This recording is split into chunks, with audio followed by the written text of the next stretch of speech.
This December I'm making a Christmas calendar using vanilla JavaScript and HTML canvas. In each one of these days, I'm gonna procedurally generate a unique Christmassy item because I need icons like these around this time, and good free ones are hard to come by. I also want to easily scale and color them in different ways. I hope you'll follow along and implement your own versions so I can showcase them in a special video on the 24th. You'll practice working with coordinates, basic math, and various JavaScript programming techniques. It's a good project, I think, to learn about code modularity, reusability, and how to write consistent code. Today is day 21, and we're gonna draw one of those crowns you hang on the door. Coding with Radu. Let's code now.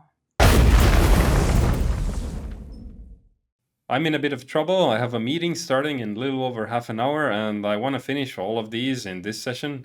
So let's see how we draw that crown in a faster pace than usual. Probably it's a good idea because these might be a little bit boring by now. I don't know. Let me know in the comments. So adding a new function here, 21, draw crown, and I'm going to add this one in its own file up here, crown.js. Control click to create the file, and the draw crown function is going to be using ctx, xy, size, and hue. Same as all others so far. Getting the helper variables here, top and left. And now I'm going to stroke this rectangle so that we see where we want this crown to fit. And this is the bounding box. Now I'm going to draw this as a circle with some kind of thickness. So let's add variables for those, maybe 20% of the size for the thickness. And I'm going to put the radius to half the size so it fits the whole screen.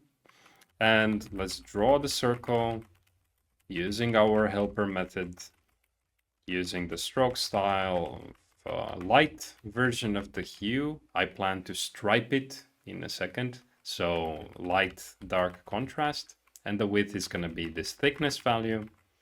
And I also want to use the outline on the inside. If you don't remember what this did, is it keeps, even though this is the outline of the circle, it doesn't do it on both sides. So without this line of code, the circle will intersect the bounding box, and we don't want that.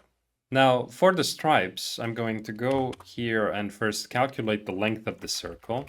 I want to have control when I divide this into slices. So the length of a circle is 2 pi r, and then I'm going to use line dashes. I like line dashes a lot, apparently. Here we're going to have thin dashes, so let's divide this by maybe 30. And set line dash. So the dash is this length and the space is also this length. Now we just copy this below and use a darker color so that it looks nice. And maybe I would like these to be even thinner. How about dividing here by 40? I think this looks nice. All it needs is one of these bows. I'm gonna place it maybe here, but before we draw that, we have to undo this line dash. I don't want a dashed bow. And it's going to start at x, and the y minus the radius, and then plus the thickness, or just top plus the thickness. Size is the radius. I think because the bow is half as high than wide, this is gonna look good. And let's reverse the hue here so that the bow stands up. Nice, really good. Okay, it looks like I might get to that meeting. I hope. 2 to go.